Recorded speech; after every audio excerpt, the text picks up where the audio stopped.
Hi everyone, it's Helen again with another 5 minutes of fitness. So our 3 movements today are a high knee lift with that pull down that we've done previously. For those of you that want to start adding something into it, you could make that a nice high knee run if you wanted to now. You might want to put trainers on, you might want to put a sports bra on, but otherwise just those big knee lifts, those big arms pulling down is sufficient. We're going to do that. We're going to do a forward alternate lunge. So when we lunge forward, big step forward, plant the front heel, keep the chest up and bend both knees, then push back and change. Okay, what you don't want to do is to step forward, keep moving forward so your knee drives forward and your heel comes up. So once the heel goes down, drop down. All right, so keep an upright shin, and then we're going to come down onto the floor to V-sits, and I'll talk about that when we get there. Okay, are you ready?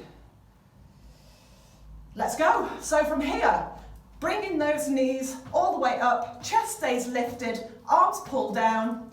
Again, if you wanted to, now you've been doing this for a few days, add in a jog into this. That's absolutely fine, that's entirely up to you, but do be careful that you've got supportive footwear on, and as I say, maybe even a little bit of supportive underwear as well. As long as you make those movements big and steady, that's all we're looking for. Remember, this is all about getting used to activity again.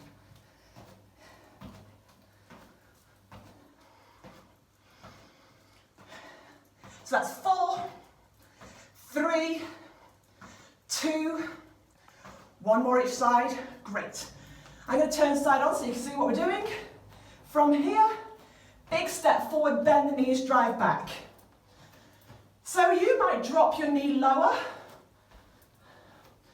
That's up to you. Again, it's about keeping that front shin upright.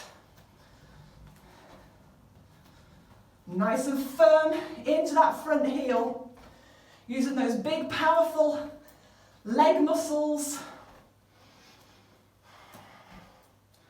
Couple more on each side.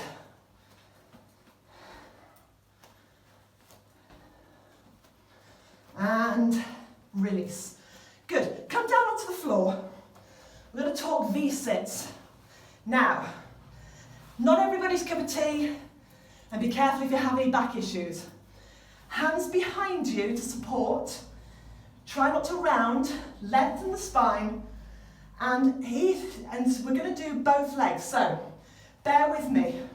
You're going to press and pull. Okay, now that may not work for you. So you could do a single leg. Some of you might not want to use your hands. Okay, as you prefer. One leg is less weighty. Using the hands to support if you want to. Pressing away, trying not to round, keeping that length front and back edge of the body. And again, some of you might not necessarily want to use your hands either. So that's 4, 3, 2, 1. So just remember those as we go through to our second set. So bring yourself carefully up.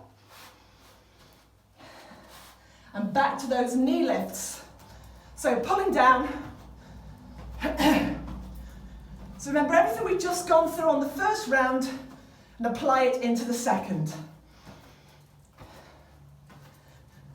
Working as if you had your back against a wall, so there's no rounding into this.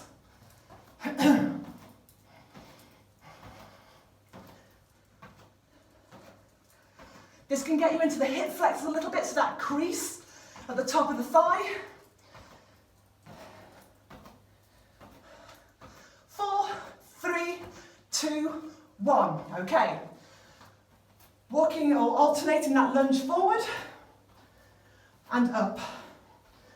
So my right knee doesn't respond in quite the same way as my left. So I don't go very low on my lunges. You might. Just be careful about going so low and bashing your knee on the floor. It can be a little bit of a balance thing as well. Might feel yourself weaving. So use those abdominals wrapping around that corset.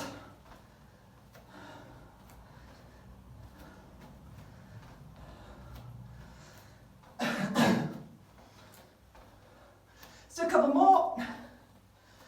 And again.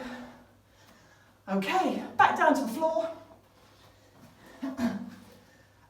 Sorry, froggy throat. And into your V-sit. So, I'm going to use my hands for support. Bend the elbows a little, press the leg out, pull it back, and then change. So that's if you're working single leg, much less weighty. Okay, otherwise, both legs at the same time, with or without the support of the hands behind you.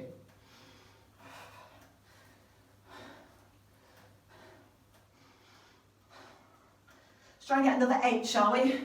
8, 7, 6, 5, 4, 3, 2,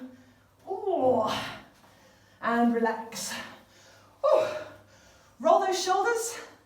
Might want to stretch out a little bit. You might want to stretch out those hips a little bit. So perhaps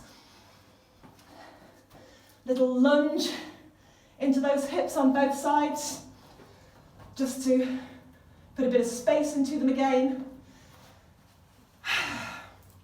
And I'll see you back here again tomorrow. Take care.